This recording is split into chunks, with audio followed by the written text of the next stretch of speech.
Nakita ko si Mika, kasama ang boyfriend kong si Miguel. Pawisan, may ginagawang kababalaghan.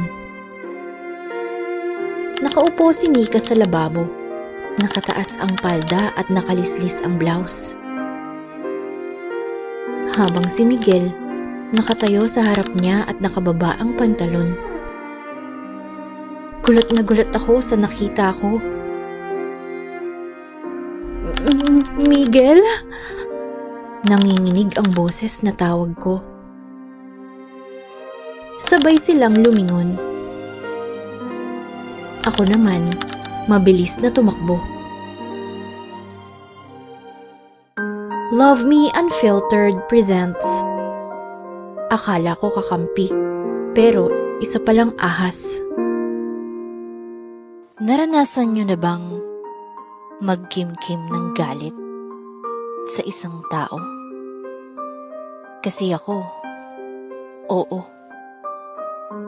Ako si May, 24 years old, taga Masbate. Bata pa lang ako namatay na ang tatay ko. Iyong nanay ko naman, nakapag-asawa ng isang biyudo na may 2 anak na babae. Sina Mika at Marie. Halos hindi nalalayo ang mga edad namin. Kaya sabay-sabay na kaming lumaki at nagdalaga. Itinuring ko sila ng mga tunay na kapatid, lalo na si Mika. Mas matanda lang siya sa akin ng 1 taon. Kaya mas naging malapit kami sa isa't isa. 4th year high school kami noon. At dahil magkatabi lang ang classroom namin, sabay kami laging umuwi. Pero isang Biyernes, nagsabi siya na malilate ng uwi, kaya mauna na raw ako. May, mauna ka na umuwi, sabi ni Mika nang puntahan ko siya sa classroom nila. Bakit? Hintayin na lang kita, sagot ko. Matagal pa ako, may meeting kami ng groupmates ko. Sabi niya habang inaabot sa akin ang bag niya. Uwi ka na, dalhin mo na rin tong mga gamit ko. Dahil ayoko namang umuwi mag-isa, hinintay ko pa rin siya at tumambay muna ako sa damuhan sa likod ng gym. Paggabi na noon kaya iilan na lang din ang estudyante sa campus. Habang nagbabasa ako ng libro, nakarinig ako ng ingay galing sa gym. Pumasok ako sa loob, pero walang tao. Naglakad ako papuntang CR at napansin kong nakaawang ang pinto. Kaya pasimple akong sumilip. Nakita ko si Mika. Kasama ang boyfriend kong si Miguel. Pawisan, may ginagawang kababalaghan. Nakaupo si Mika sa lababo. Nakataas ang palda at nakalislis ang blouse. Habang si Miguel nakatayo sa harap niya at nakababa ang pantalon.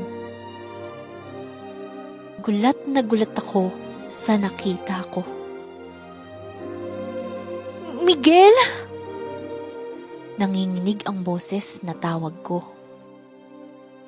Sabay silang lumingon. Ako naman, mabilis na tumakbo. Gusto kong umiyak. Gusto kong sumigaw. Gusto kong murahin silang dalawa. Pero hindi ko nagawa. Natulala lang ako sa isang tabi. Habang iniisip kung bakit. Bakit nila ako niloko? Bakit nila ako sinaktan? Agad akong nakipaghiwalay kay Miguel. Si Mika naman, panay hingi ng tawad. Hindi niya raw sinasadya. Tinukso lang daw siya ni Miguel.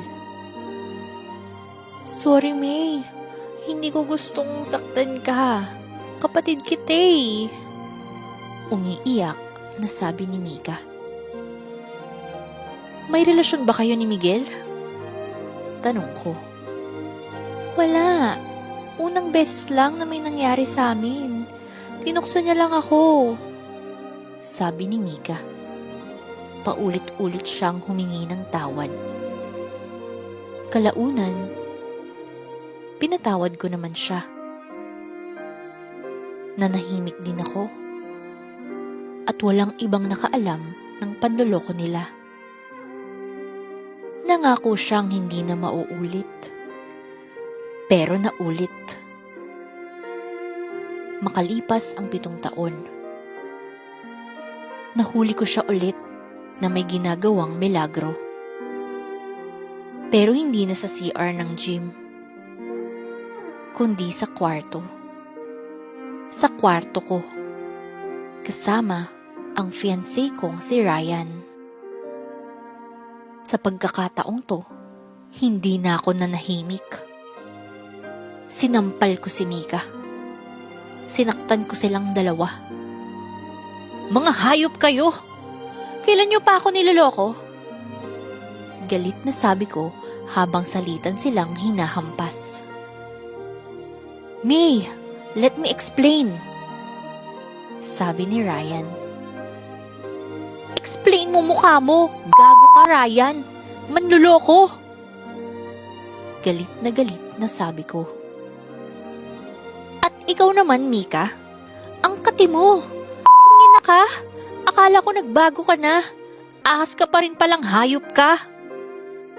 Sigaw ko habang galit na sinasabunutan ang kapatid ko. Sorry, May. Hindi ko sinasadyang saktan ka. Tatawanin mo ko. Umiiyak na sabi ni Mika. Lumayas kayo. Ayoko nang makitang pagmumukha nyo kahit kailan. Layas! Sigaw ko habang itinataboy sila palabas ng kwarto. Gaya ng nangyari noon kay Miguel, nakipaghiwalay rin ako kay Ryan. Hindi ko na rin kinausap si Mika. Umalis ako sa probinsya namin at dito na sa Maynila namuhay ng mag-isa. Sa pagkakataong to, hindi ko na kayang magpatawad. Hindi ko na kayang magtago ng sama ng loob. Habang buhay kong kikimkimin ang ginawa sa akin ni Mika. Habang buhay kong dadalhin itong galit sa puso ko.